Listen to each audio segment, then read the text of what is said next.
Hello à tous, content de vous retrouver pour une nouvelle émission, l'expert ici Dorado. Vous le savez, cette émission c'est du lundi au samedi où je vous aide à faire vos pronostics NBA. Je vous partage mes analyses, mes avis, mes conseils, mes projections pour vous aider à faire les meilleurs choix possibles dans vos pronostics NBA. Si vous êtes nouveau, n'hésitez pas à vous abonner à la chaîne YouTube, d'activer la cloche des notifications pour ne louper aucune des prochaines vidéos et de me suivre sur les différents réseaux sociaux. Ici on parle paris sportif, mindset, psychologie, stratégie, technique dans les paris sportifs. Donc si vous êtes bouillant et vous aimez ces sujets pour maximiser vos gains dans les paris sportifs, n'hésitez pas à vous abonner donc à la chaîne et de me suivre sur les différents réseaux sociaux. D'ailleurs, rendez-vous à 20h sur Twitch pour le Dorado Show. Aujourd'hui, on va aborder un thème que j'ai choisi qui me semble important, que j'ai pas encore abordé dans ces émissions. C'est bien les paris sportifs, la vie privée et l'entourage.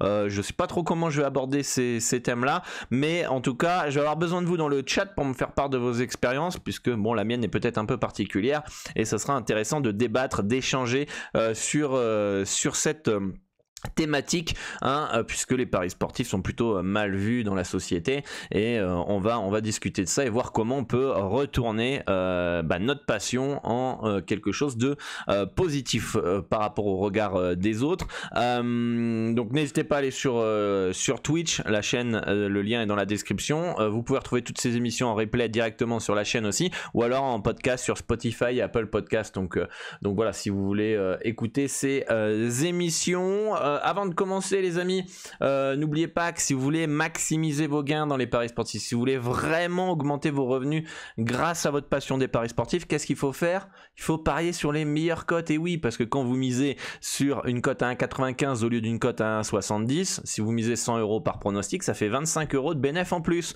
multiplié par 100, 1000, 2000, 3000, 4000 pronostics, ça vous fait des bonnes petites vacances à la fin de l'année les amis. Là c'est peut-être mon accent chinois ou un peu mélangé avec marseillais du sud, etc. C'était très moche, mais en tout cas vous m'avez compris. Si vous voulez maximiser vos gains, il faut être à la recherche des grosses cotes, des meilleures cotes possibles, ne pas vous contenter d'une cote à 1,70 alors que vous pouvez l'avoir à 1,95. Donc si vous voulez accéder aux meilleures cotes et vous voulez accéder au même bookmaker que moi, Pinac, PS3838, le bookmaker des parieurs professionnels, le seul bookmaker qui ne limite pas les parieurs gagnants, eh bien, vous pouvez avoir un compte via un des brokers les plus fiables au monde, Asian Connect. Vous avez juste à remplir le formulaire qui est dans la description ou dans les commentaires épinglés. Vous sélectionnez PS3838 ici. Je vous mets un petit tuto vidéo. Comme ça, on fait les étapes ensemble, pas à pas. En plus, si vous avez la moindre difficulté, ils vous contactent sur WhatsApp en français pour vous accompagner. C'est très pro. C'est avec eux que j'ai ouvert mon compte il y a une quinzaine d'années. Ils sont toujours là, très sérieux. Donc, si vous voulez avoir PS3838 en quelques minutes, Pinacle, eh bien, vous pouvez passer par Asian Connect, d'accord. Voilà, ça c'est important de rappeler ça, de rappeler qu'il faut parier sur les meilleures cotes en début d'émission, parce que certains ne comprennent pas pourquoi j'ai des cotes plus hautes que sur les bookmakers classiques que vous pouvez connaître. Voilà. Donc 4 matchs ce soir au programme. Comment s'est passé votre soirée NBA les amis? Dites-moi en commentaire. En commentaire, dites-moi ça. Pour ma part, alors 0 sur 1 en handicap, j'avais Orlando plus 8,5. J'aimais bien avec le troisième match en 4 jours back-to-back des Bucks, l'absence de Middleton, l'incertitude de Giannis Antetokounmpo. Orlando en plus, équipe un peu poil à gratter. On les a souvent joués cette année, qui ont souvent fait des bonnes perfs. Ils nous ont plutôt régalé cette saison. Donc un peu surpris de voir qu'ils ont complètement explosé, 139 à 117. En over-under c'était un peu mieux, on avait le over Bulls Pistons qui est passé, il y avait le under Philadelphie Miami qui est passé, le under entre les Bucks et Orlando qui passe pas, l'over des Lakers OKC qui passe, et voilà. On a les Suns avec le début de KD qui s'impose, les Celtics qui prennent leur revanche sur Cleveland comme on l'avait dit, 117 à 113, les Sixers qui s'imposent facile à Miami, 119 à 96. Qu'est-ce qu'on a? New York qui écrase les Nets, 142 à 118.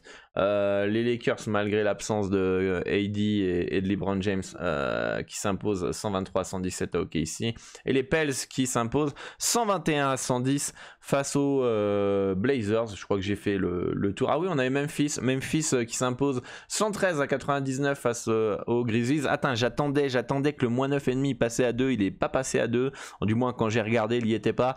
Du coup, j'ai pas validé Memphis et bah, ça serait passé ce petit moins 9,5. D'ailleurs, Ja Morant... bravo, hein. T'as attaqué un gamin avec un pistolet dans le pantalon pendant un game cet été, etc. T'as une petite plainte au cul. Voilà, branche le cerveau, mon ami. Parce que là, t'es dans des mauvais draps, mon petit. Parce que là, si finalement, bah, tu vas mettre un bon petit billet, histoire que ça ferme un peu des bouches, mais c'est tout, quoi. Mais attention, gamin, parce que là, t'as du talent de ouf et t'es en train de foutre le bordel, comme on dit. Voilà. Bon, on va pouvoir attaquer les 4 matchs du jour, les amis, avec la première rencontre. Voilà, on va modifier ça, voilà, ici. La première rencontre, c'est les Wizards face aux Raptors. Un match très serré selon mes projections, hein. 111-111 entre les deux équipes, hein. Ceux qui veulent s'amuser avec la prolongation potentielle, hein. Ça c'est le type de pari que les gens aiment bien, les paris lambda, ils aiment bien parce que c'est des grosses cotes, etc. Sauf par contre, comme c'est une grosse cote à variance. Et donc du coup faut être prêt dans le cerveau à quasiment faire des séries peut-être de 30 perdus d'affilée. Plus la cote est grosse, plus vous êtes soumis à la variance et attention, mais bon, si vous voulez faire ça pour le fun, petite prolongation potentielle entre les deux équipes. On a les Raptors qui sont légers favoris à Washington. Bon, pas plus fan que ça, hein. Un 78 à Washington quand on connaît le potentiel de l'équipe des Wizards avec Porzingis, Bradley Beal, etc. Moi, je pense que les Wizards peuvent clairement gagner à domicile. Donc, je pense qu'on serait peut-être potentiellement plus proche d'une value sur les Wizards, hein, si on estime que c'est un match 50-50.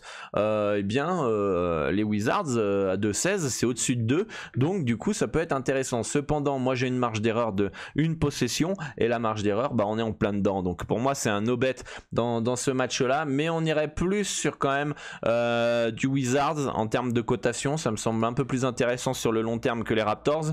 Après un match qui peut vraiment partir dans tous les sens.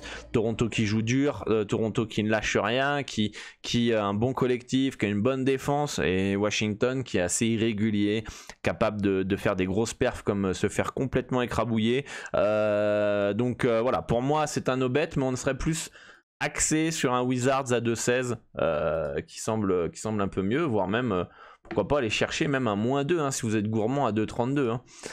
Donc voilà pour ma part pour cette rencontre.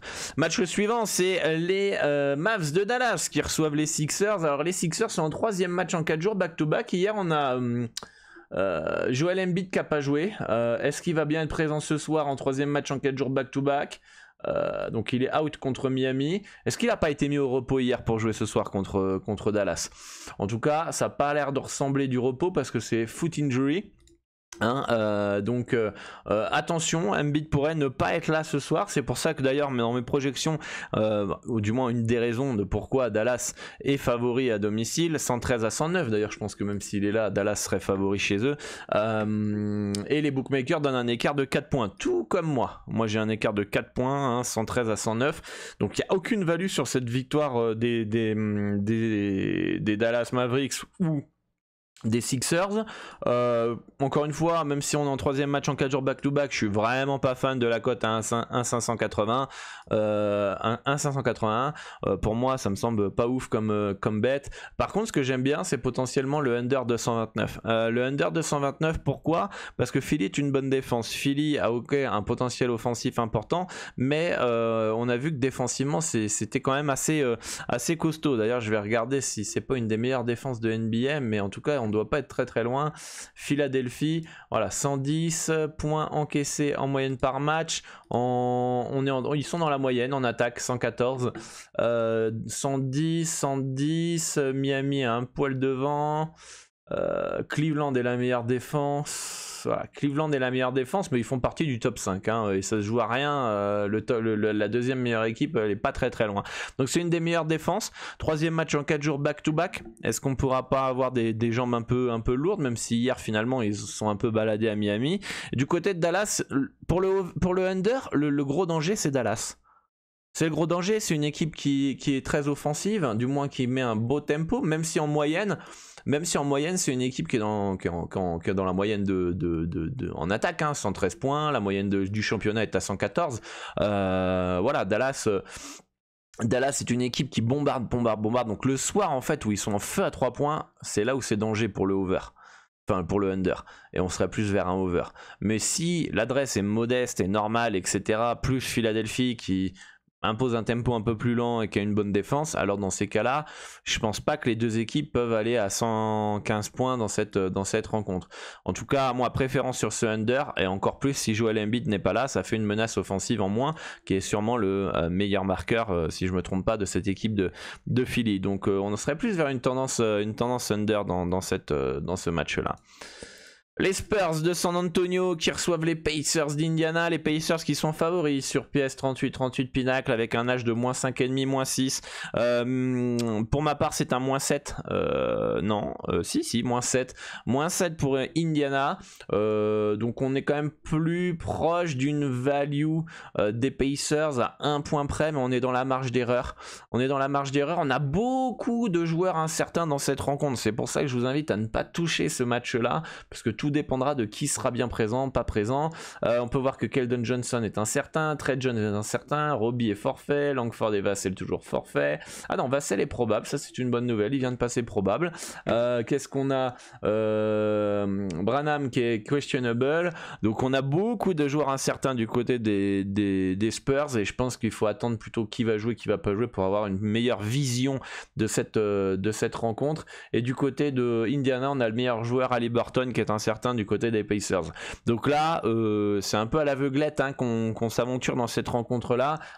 Si vous partez sur ce match entre les Spurs et Indiana, je pense qu'il vaut mieux attendre dans la soirée vers 23h, heure française, une fois qu'on aura quelques informations, pouvoir checker un petit peu quels sont les joueurs disponibles, et s'adapter en conséquence, hein, puisque ça changera la donne si tout le monde n'est pas là du côté des Spurs et que Haliburton est là, et pareil qu'Haliburton n'est pas là et que tout le monde soit là du côté des Spurs, c'est pas du tout la même. Donc moi, je serais vous, j'attendrai plus d'infos dans cette rencontre. Et enfin, le dernier match, c'est un choc, hein, c'est les Clippers qui se déplacent à Golden State. Les Clippers qui partent logiquement favoris dans mes projections, hein, 118-115.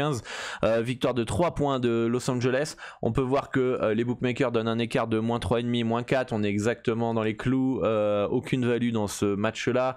Et tout ça malgré les absences de Stephen Curry, Andrew Wiggins, Iguodala. Du côté des Warriors, les Clippers, j'ai l'impression, même s'ils ont perdu contre les Wolves, ont l'air de trouver un petit rythme de croisière qui est plutôt encourageant pour les playoffs qui viennent, et moi je me méfierais, j'aimerais pas les jouer en playoffs, hein, cette année, puisque ça pourrait monter crescendo au niveau du collectif et du roster. Pour ma part, pas de value dans cette rencontre, pareil au niveau du cut, hein, over-under. Je pense pas que les Clippers soient si intéressants que ça, hein, 617 à Golden State. Par contre, les Warriors, va falloir un Poole en feu, un Klay Thompson en feu. J'ai du mal à voir cette équipe. S'il y a un des deux joueurs qui est pas en forme, ça me paraît très compliqué de gagner un match de basket du côté de Golden State, déjà qu'il dépendait beaucoup de Curry. Si en plus il n'y a pas Curry et en plus il y a un Klay Thompson qui est maladroit, ça semble compliqué. Donc il va falloir que les cadres des Warriors tiennent le coup, hein, pour pouvoir gagner différentes rencontres. Mais pour moi, rien à faire dans ce match-là. Voilà les amis, dites-moi en commentaire ce qui vous intéresse pour cette nuit, hein, en NBA. N'hésitez pas à me rejoindre sur les différents réseaux sociaux, tous les liens sont dans la description. Si vous voulez échanger avec l'ensemble de la communauté et moi-même, vous avez le Discord, hein, et si vous êtes sur iOS, vous devez d'abord, avant de rejoindre via l'application, aller sur le navigateur, vous connecter à votre compte, votre navigateur Safari, vous cliquez sur les paramètres, vous acceptez les salons de plus de 18 ans ou les serveurs de plus de 18 ans, et une fois que vous avez coché cette case là, vous pourrez rejoindre le serveur depuis votre application mobile. Ça c'est ceux qui sont sur iOS. Normalement ceux qui sont sur Android, vous n'avez aucun problème. Je préfère le rappeler pour tous ceux qui me laissent des commentaires, hein, en me disant ouais j'arrive pas à rejoindre le Discord, etc. Vous avez cette petite manip à faire si vous êtes sur iPhone. Voilà, on se retrouve tout à l'heure sur le Twitch pour le Dorado Show. Hâte de vous retrouver. J'espère que vous serez nombreux. Allez follow parce qu'on n'est pas loin d'arriver aux 1000 followers sur Twitch. Et moi je vous dis à tout à l'heure pour une nouvelle vidéo. À demain pour l'expert. Bonne chance pour vos pronostics et à très bientôt. Ciao.